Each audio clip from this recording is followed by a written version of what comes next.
Let's take you back now to our top story this afternoon, where Westbury residents in Johannesburg are living in fear following an apparent hit on Fast Gang's leader Kenan Sheldon Ibrahim. Residents say shootings have again become a daily occurrence. At least 9 people have been shot in the area since yesterday. Police say they've increased visibility in the area.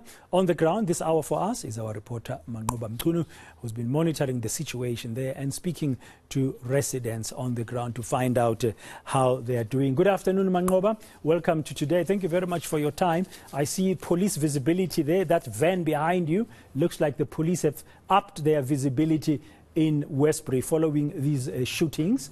What's the latest you can tell us? What have you picked up from the residents? Well, but then, of course, tensions still remain quite high here in Westbury following the shootings that have taken place. What we understand at this point, but then, is that there were 11 incidents that had occurred, 6 incidents that occurred since Friday, and that's according to police. And of course, one of those incidents that we understand took place yesterday, where 8 people were shot in 2 separate incidents. We understand that in one of those shootings there were 4 people that were shot at, and 4 of those people happened to be from one of the families here in Westbury. And we understand that those that were injured include a 16-year-old, a 30-year-old, a 42-year-old, and a 57-year-old that were gunned down, or were rather shot in that particular incident. But then there was also another one that happened just a few meters away from where that first one had occurred. And in that incident, we understand that 4 people were also shot at. One of them died, and we understand that the rest have been rushed to hospital. The police saying that they are investigating 11 cases of attempted murder. So this just gives you a picture of how it has been in the past few days here in Westbury. Of course, residents are saying that they fear for their safety. But then we spoke to quite a number of residents who are telling us that they even fear walking on the streets because of the violence that is seemingly taking place, and they believe that this is related to the killing of an alleged gang leader here in the area, Kenan Ibrahim, who was gunned down last week, Thursday. We understand that prior to a shooting, another 50-year-old woman was shot in the area and killed outside a ShopRite store, and she was believed to have been working with Kenan Ibrahim. And so we understand that there have been tensions since those killings have taken place in this community, with of course many of the residents even fearing to talk to us, saying that they fear for their lives and that they fear that these shootings are still going to continue in the area. And earlier on I spoke to one of those relatives that have been affected. In fact, it's a woman whose son had died during those shootings that took place here yesterday, and she was quite emotional, but then just describing how hurt they are as a family about what is happening here. But take a listen to what she had to say. Wat ek net wil sê, ek het my kind verloor vandag en as baie ouers wat ook hulle kinders verloor het, maar wie ewe agter die is, sê ek Here, wees saam met hulle en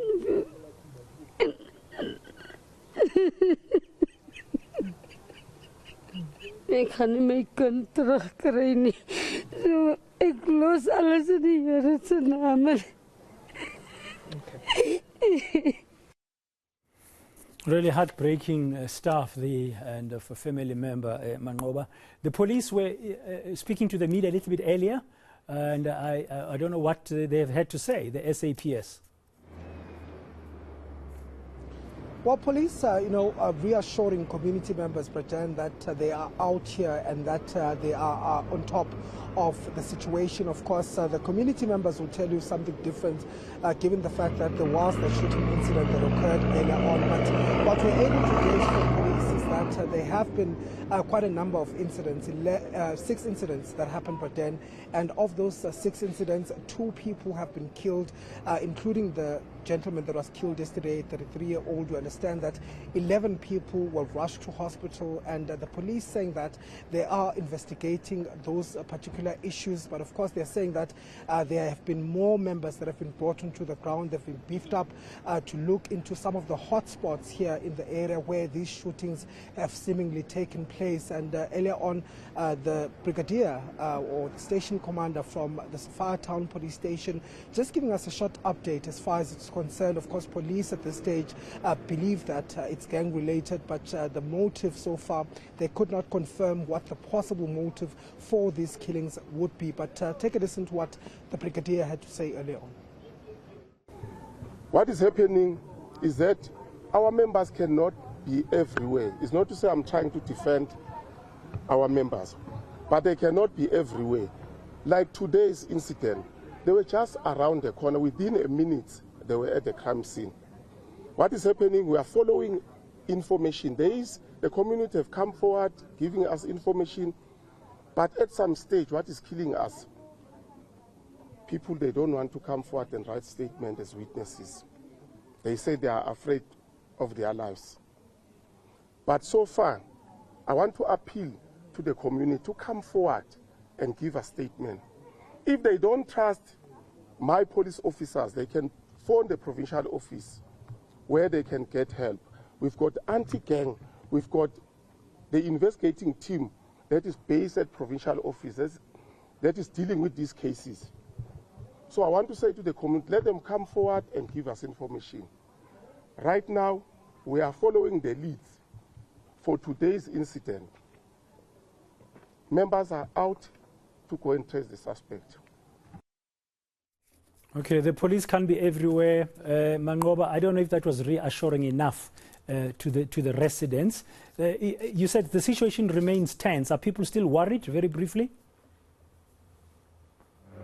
Well, Pradhan, people are very worried. In fact, I can tell you that when we came here, Pradhan, you could almost feel the fear. We tried to speak to some community members, and they were telling us, Pradhan, that they won't want to speak on camera because they fear for their safety, and they fear that if they speak on camera, there might be targets. That's the sense we're getting from community members who are saying that they haven't been assured as far as police presence is concerned in the area. Some of them calling for the army to be deployed, and telling us, Pradhan, that even going to the shops, it's become somewhat of a danger for community members because of the incidents that have taken place, because there have also been, people that have been caught in the crossfire when these shootings happen in the area. But the police are saying, Pradhan, that they are here on the ground.